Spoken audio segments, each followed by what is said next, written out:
High, কেমন আছো তোমরা সবাই? আজ হচ্ছে সরস্বতী পুজো। তার আগে তোমরা আমাকে বলো, তোমরা সরস্বতী পুজো কোন দিন করেছো? 2 তারিখে নাকি 3 তারিখে? আমরা কিন্তু আজকে সরস্বতী পুজো করছি। আজ হচ্ছে 3 তারিখ, সোমবার। আগের দিন শাশুড়ি মা বাজারে গিয়ে সরস্বতী ঠাকুর আর ফলমূল কিনে নিয়ে আসে। চলো এবার তেল হলুদ মেখে স্নান করে আসি।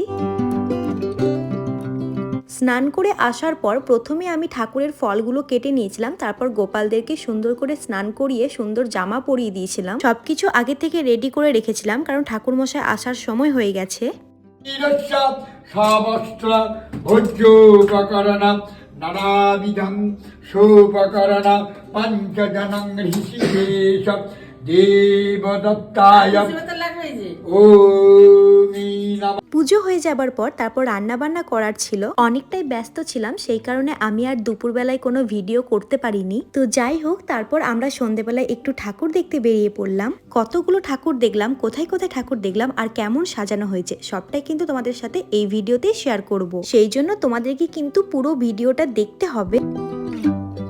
সরস্বতী পুজোর সময় ছোটবেলার কথা খুব মনে পড়ে। সরস্বতী ঠাকুর পাপ দেবে বলে ভয়ে পুজোর আগে কুল খেতাম না। তারপর শাড়ি পরার জন্য বাড়িতে কত কান্নাকাটি করতাম। মাকে বারবার করে বলতাম, মা আমাকে একটু সুন্দর করে সাজিয়ে দাও তো। তখন অত মেকআপ টেকআপ ছিল না, কপালে শুধু একটা ছোট মতো টিপ থাকতো আর ঠোঁটে একটু মতো লিপস্টিক লাগিয়ে দিত, আর চুলটা বেঁধে দিত মাঝে সিথি, দুই দিকে দুটো ঝুটি। তখন ওই সাজটাই কত পছন্দের ছিল। সেই সকালে স্কুল যেতাম, ওখানে পুষ্পাঞ্জলি দিয়ে তারপর প্রসাদ খেতাম, তারপর সন্ধ্যাবেলায় পাড়ার ঠাকুর দেখতে বেরোতাম। আর জানো, আমাদের বাড়ির সামনে সরস্বতী পুজো হতো। ওখানে 4 দিন ধরে কিছু না কিছু অনুষ্ঠান হতো, যেমন ধরো ওই মোমবাতি জ্বালানো, তারপর হাড়ি ভাঙা আর নাচ গানের তো অনুষ্ঠান আছেই। তখন এইসব স্মার্টফোন ছিল না, তবে অনেক আনন্দ ছিল। সেই দিন আর ফিরে আসবে না।